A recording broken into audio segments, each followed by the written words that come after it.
Alors, je vais passer aux facteurs de risque psychosociaux du cancer du sein. Alors, comme définition, alors les facteurs de risque psychosociaux sont les caractéristiques psychologiques, sociales et contextuelles influençant la santé et les comportements. Ils incluent les stress chroniques, la dépression, l'anxiété, l'isolement social, le soutien familial, la situation économique. L'impact a été démontré sur la qualité de vie, l'observance thérapeutique, le délai de recours aux soins adaptés à la maladie. Certaines données suggèrent un lien indirect avec le retard diagnostique et moins bonne adhésion au traitement. Nécessité d'intégrer systématiquement le dépistage de la détresse dans la prise en charge. Alors en général, quand on parle de cancer de sein, on parle généralement de facteurs de risque classiques et on oublie les facteurs de risque psychosociaux. Alors aujourd'hui, j'ai fait une revue de la littérature sur les facteurs de risque psychosociaux du cancer de sein. Alors déjà, c'est des facteurs qui relèvent soit du psychique, c'est le stress aigu ou chronique, les événements de la vie sévère, la dépression, le trouble anxieux, le style de coping, c'est-à-dire comment on va confronter la maladie, ou qui relève du social, c'est le niveau socio-économique, le soutien social, l'isolement et la stigmatisation, l'accès aux soins et le système santé et assurance de maladie.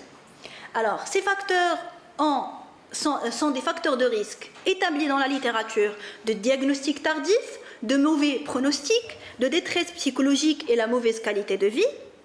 Mais par contre, on a moins clairement l'incidence, clairement l'impact des facteurs psychosociaux sur l'incidence du cancer de sein. Alors j'ai décidé de parler en premier de l'incidence parce que pratiquement en salle de consultation, tous les patients croient que leur cancer est causé par le stress. Ils sont convaincus par ça, et puis j'ai fait une revue de la littérature. Est-ce qu'effectivement il y a un lien entre le cancer de sein, la survenue de cancer de sein et les événements stressants de la vie? Donc on va commencer, comme j'ai dit, de la partie incidence. Alors, dans les années 90, et pour être un peu historique, les publications et les méta-analyses publiées dans les années 90 n'avaient pas conclu vraiment un lien entre les facteurs psychosociaux et l'incidence du cancer de sein. Alors les faits étaient très faibles. Mais par contre, actuellement, je vais commencer par une umbrella review qui est rapide sur toutes les revues systématiques qui étudient le lien entre le cancer de sein, entre les cancers et le stress, la dépression et l'anxiété. Alors c'est une review qui a inclus 12 revues systématiques entre novembre 2010 et 2020. Alors, et qu'en conclusion, en fait, il existe pour cette revue de la littérature qui a été publiée en 2023, il existe une preuve assez consistante entre l'association stress, dépression, anxiété et l'incidence de cancer dans la population générale. Il existe quelques preuves en fait entre le lien entre ces facteurs psychologiques et la mortalité chez les patients. Alors cette revue a conclu qu'il y a effectivement un lien entre l'incidence du cancer et les facteurs de risque psychosociaux. J'enchaîne avec cette méta-analyse qui est publiée en 2018. C'est une grande méta-analyse qui a porté sur 11 études de la vie qui ont relié les événements de la vie stressante et le risque du cancer de sein. Alors dans cette série, il n'y avait que les cancers de sein. Alors l'objectif était d'évaluer s'il existe une association entre les événements de vie stressantes, comme le deuil, le traumatisme et le stress majeur, et le risque de cancer de sein chez la femme.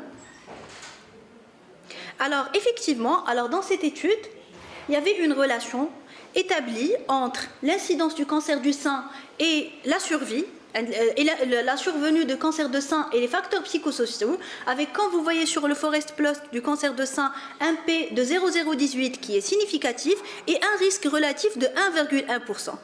C'est vrai que cette étude était hétérogène, il y avait des facteurs de confusion, notamment le recours aux comportements toxiques tels que le tabac et tout, mais cette méta-analyse, quand même, qui a inclus 11 études, a établi un lien entre l'incidence de cancer et les facteurs de risque psychosociaux avec un risque relatif de 1,1. Alors j'enchaîne encore par une revue de la littérature sur toutes les études épidémiologiques publiées entre 1966 et 2016 et qui ont évalué le lien entre le stress psychologique et l'incidence du cancer de sein. Il a inclus 1813 articles, 52 études, 29 000 cas de cancer de sein. Et plus de 700 000 femmes étaient incluses. Quand même, c'est une étude qui a inclus un très grand nombre de patients. Du coup, ces résultats doivent être fiables. Alors, pour cette étude, il suggère une possible association entre le stress psychologique, surtout les événements de vie stressants, et l'incidence du cancer de sein. Mais à chaque fois, il suggère que ce lien est expliqué par le recours aux comportements toxiques, notamment le tabagisme, l'alcoolisme et la sédentarité. Mais dans cette étude, on a établi un lien entre le stress et l'incidence du cancer. Alors ici, c'est une autre étude. Alors cette fois-ci, c'est une méta-analyse sur données individuelles à partir de 22 cohortes qui a inclus 437 000 participants et dans 36 961 avec cancer. Alors les facteurs psychosociaux étudiés dans cette étude, c'était le diagnostic de dépression, le symptôme dépressif, les diagnostics d'anxiété, les symptômes anxieux, le support social, les événements de vie stressantes et surtout la relation dans le couple. Alors cette méta-analyse, comme vous voyez, suggère que les facteurs de risque psychosociaux interagissent avec les comportements de santé tels que le tabac, l'alcool et la sédentarité, encore une fois, ce qui rend difficile de savoir s'il y a un effet direct ou médié par le stress sur le cancer de sein. Parce qu'il y avait en globalité, juste pour expliquer, il y avait globalement une incidence similaire entre les patients qui sont tabagiques, alcooliques au moment de l'anxiété et la survenue de cancer de sein. C'est-à-dire que le tabac et l'alcool sont des facteurs de confusion dans l'incidence de cancer de sein et les événements stressants dans la vie. Mais il y a toujours un lien établi entre le stress et l'incidence des cancers de sein. Alors j'enchaîne par les facteurs de risque psychosociaux et cette fois-ci je vais parler de la détresse psychologique. Alors comment peut-on définir la détresse psychologique? Alors les principales dimensions, on a l'anxiété et la dépression sont très fréquentes au diagnostic et pendant les traitements. La détresse globale, c'est un mélange de l'émotion, sociale et financier, mais il doit être mesuré par des outils. Alors en oncologie, il y a un outil qui est validé par les NCCN, les guidelines internationales, c'est le Distress Thermometer, et c'est une échelle de 0 à 10 qu'on peut trouver sur l'NCCN. Elle est disponible en 70 langues et on peut évaluer la détresse psychologique des patientes avec cancer. Et à chaque fois qu'on a une échelle plus de 4, on peut guider les patientes à voir un psychologue ou un psychiatre. Alors, j'enchaîne avec cette revue systématique avec méta-analyse des études rapportant une prévalence et le facteur associé de détresse psychologique et détresse globale chez les patients suivis pour cancer de sein. Alors en moyenne, les principaux résultats de cette méta-analyse, c'est qu'on a 30 à 40% des patientes ont des symptômes dépressifs cliniquement significatifs et 40 à 50% des symptômes anxieux au cours de leur trajectoire des soins. Alors l'anxiété et la dépression au cours des soins, elle est inévitable pour les patientes. Sauf qu'il faut bien la gérer pour que ça ne retentisse pas sur le traitement. Alors encore, il y a ici une autre étude qui a évalué la détresse psychologique dans les cancers de sein. Alors en fait, c'est une étude transversale qui a été récemment publiée en 2025. C'est une série en Iran qui a inclus 243 patientes avec cancer de sein. On a évalué la dépression, l'anxiété et le stress chez les patientes en cours de traitement. Les données étaient recueillies par des appels téléphoniques ou des entretiens à l'hôpital. Et puis, l'analyse a été faite par des régressions logistiques pour rechercher les principaux déterminants de la dépression. Alors, pour cette étude, la dépression, l'anxiété et le stress, c'était les plus fréquents chez les patientes avec cancer de sein. On a 35% de dépression, 40% d'anxiété, 25% de stress. Et les principaux déterminants de ces facteurs, c'était le faible niveau socio-économique, l'événement de vie stressant, le mauvais soutien social et puis les douleurs et symptômes physiques non contrôlés. Les niveaux de détresse pour cette étude étaient maximaux au moment du diagnostic, pendant la chimiothérapie et la transition fin de traitement surveillance. Parce que le patient, quand tu lui déclares qu'on va arrêter le traitement, il se sent plutôt abandonné et pas guéri. Du coup, on a un stress aussi en fin de traitement. Et puis ici, on a de l'anxiété, du stress, de la dépression. C'est synonyme de retard de diagnostic. Et les facteurs psychosociaux et retard diagnostique, c'est un sujet très débattu dans la littérature. Et il faut avoir deux définitions. Il y a le patient delay, c'est le délai entre l'apparition du premier symptôme et la première consultation. Et puis le system delay, c'est le délai entre la première consultation et le diagnostic histologique et le début de traitement. Alors ici, on a pour identifier les facteurs responsables des retards diagnostiques chez les patientes suivies pour cancer de sein. C'est une revue systématique de la littérature, PubMed, Science Direct, Scopus. C'était réalisé dans les pays asiatiques en voie de développement. D'accord? Il a inclus 26 études, quantitatives et qualitatives, et le retard était défini entre 1 et 6 mois, entre l'apparition des symptômes et première consultation. Alors, un retard plus de 3 mois était considéré comme significatif, souvent associé à un stade plus avancé. Ils ont retenu le délai de 3 mois entre le premier symptôme et la consultation et début de traitement. Et puis, la proportion de patientes consultant après les 3 mois de début des symptômes était de 30 à 60% et parfois plus de 70% dans les pays en voie de développement. Quand même, pour avoir un symptôme et consulter après 3 mois, c'est assez important et ça va retentir sur la prise en charge. Les principaux facteurs déterminants pour ce retard diagnostique, c'était le manque de connaissances, la faible littératie en santé, les croyances culturelles et peurs, les facteurs économiques et géographiques, c'est des patientes qui habitent très loin, et puis le facteur familiaux et de genre. Alors quand on parle de facteurs familiaux et de genre, dans cette étude, c'était surtout la famille qui refuse d'accorder à leur fille de se faire soigner, et aussi les maris. Dans ce contexte, il y avait cette situation, c'est les maris qui refusent que leur femme soit soignée. On va passer au contexte marocain. Cette fois-ci, c'est une étude très intéressante publiée par l'équipe de Casablanca. C'est une revue systématique de 7 études qui a inclus 7 études publiées au Maroc sur les facteurs influençant le délai de diagnostic, le délai de consultation dans notre contexte marocain. Alors effectivement, les principaux déterminants de retard diagnostique au Maroc, c'était le faible niveau d'instruction, la méconnaissance des signes d'alerte, la peur du diagnostic, le recours à la médecine traditionnelle et les difficultés financières. Alors pour cette revue de la littérature marocaine, c'était les principaux facteurs sociaux qui sont incriminés. Du coup, l'axe principal au Maroc reste financier, géographique et informationnel. Alors, il y a aussi une autre étude marocaine récente, publiée en 2025 par l'équipe de Rabat et qui visait à identifier, par l'équipe de Casa, mais l'étude a été faite à Rabat, et visant à identifier les facteurs responsables du retard diagnostique du cancer de sein chez les femmes prises en charge au centre Mohamed VI d'oncologie de Casablanca. Les facteurs indépendants au diagnostic, il y avait les facteurs indépendants, ils ont établi des facteurs indépendants associés au diagnostic tardif. C'était la résidence rurale et semi-urbaine, parce qu'ils ont des difficultés à arriver à l'hôpital avec un odds ratio de 2,2. Le recours initial à la médecine traditionnelle avec un odds ratio de 3,4. La peur du diagnostic du cancer avec un odds ratio de 2,2. Et la mauvaise communication avec les professionnels de santé avec un odds ratio de 7,5. Il y a les facteurs protecteurs, et c'était des facteurs de consultation précoce, c'est-à-dire les patients qui vont arriver précocement au médecin et commencer leur trajectoire de soins. C'était les antécédents familiaux de cancer, parce que l'expérience d'avoir un membre dans la famille qui a de cancer, tu as déjà la filière, tu as déjà une idée, avec un odds ratio de 0,5. La connaissance des structures de soins gratuites, parce qu'ils n'ont pas les moyens de se faire traiter.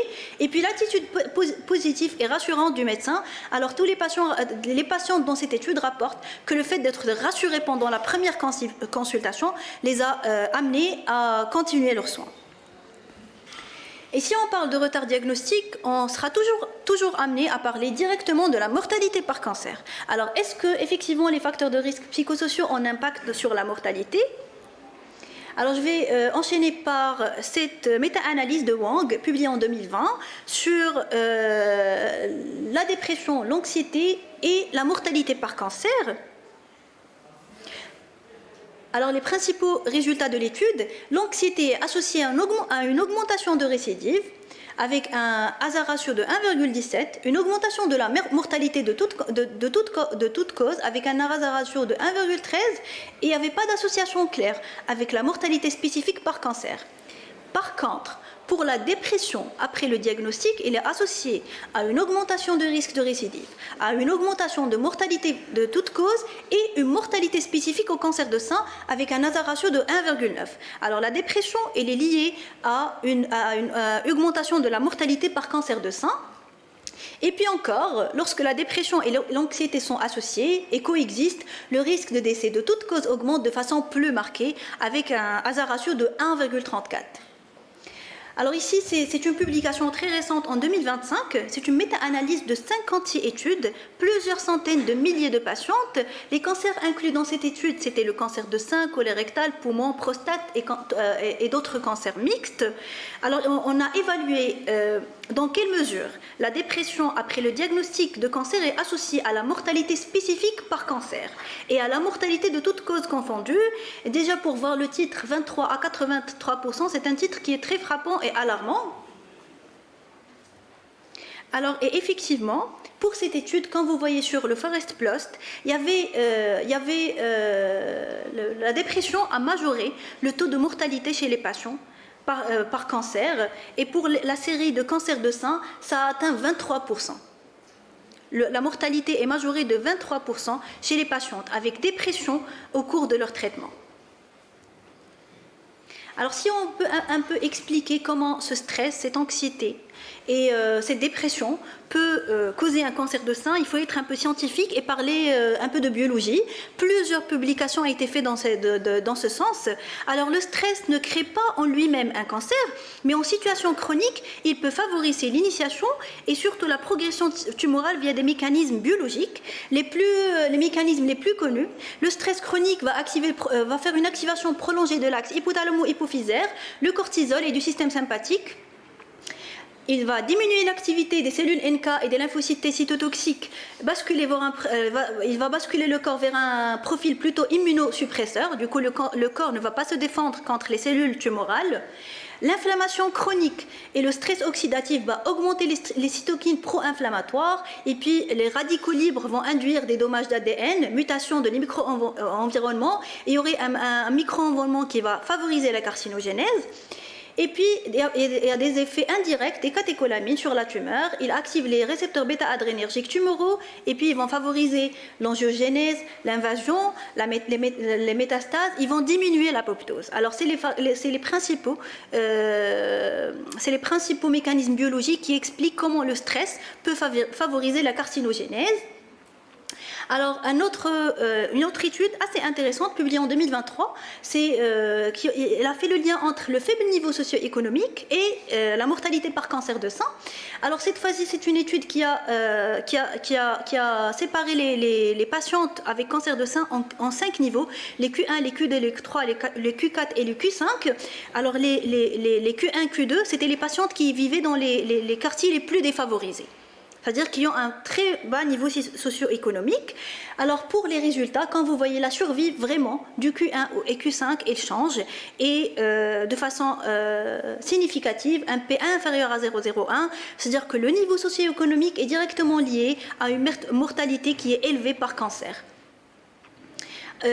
C'est aussi une umbrella review du cancer de sein, des méta-analyses sur le lien entre le niveau socio-économique et la mortalité par cancer de sein. Et malheureusement, le faible niveau socio-économique est associé à une mortalité plus élevée dans la plupart des cancers, y compris le sein, même après ajustement sur le stade. Quel que soit le stade de la maladie, le niveau socio-économique joue un rôle majeur dans la mortalité par cancer. Avant de conclure sur les facteurs de risque psychosociaux, alors j'enchaîne avec une méta-analyse qui est récemment, c'est une revue de la littérature qui est récemment publiée en 2025, et cette fois-ci, c'est les patientes avec cancer qui ont déjà une psychose. Est-ce que ça va retentir sur leur traitement? Et malheureusement, j'étais étonnée à ce que, effectivement, ces malades sont en général, les malades avec des psychoses préexistantes sont en général sous-traités, et on aura moins de chimio, plus de mastectomie radicale, moins de radiothérapie, de reconstruction, et il y aurait une surmortalité significative. Alors les patientes avec psychose, porteuses déjà de psychose, il y a une surmortalité significative parce que les patients adhèrent mal à leur traitement, et même les médecins ont peur d'administrer un traitement optimal pour cette patiente. Du coup, pour cela, j'insiste sur l'intérêt de concertation entre les oncologues, les radiothérapeutes, les chirurgiens et les psychiatres pour traiter correctement les patientes qui ont déjà un antécédent de psychose.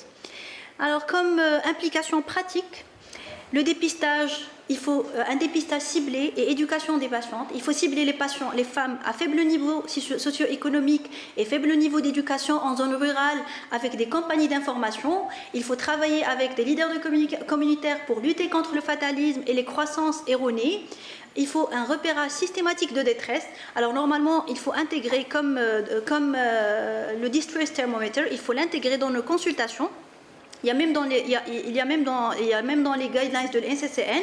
Et quand on a un seuil supérieur à 4, il faut déclencher une évaluation psycho-oncologique, une prise en charge psycho-oncologique intégrée avec des consultations de psycho-oncologues et bien sûr une réduction de retard de diagnostic et la politique de lutte contre les inégalités. En conclusion, le cancer de sein est un enjeu majeur de santé publique au Maroc et dans le monde. Le diagnostic précoce et l'accès au traitement améliorent fortement la survie. Les facteurs psychosociaux modulent le délai, l'observance, qualité de vie et la survie. La prise en charge doit être globale, biomédicale et psychosociale, centrée sur la patiente et son contexte. Et bien sûr, le cancer de sein, c'est un carrefour biologique et psychologique. Il faut les traiter dans ces différentes dimensions. Et merci.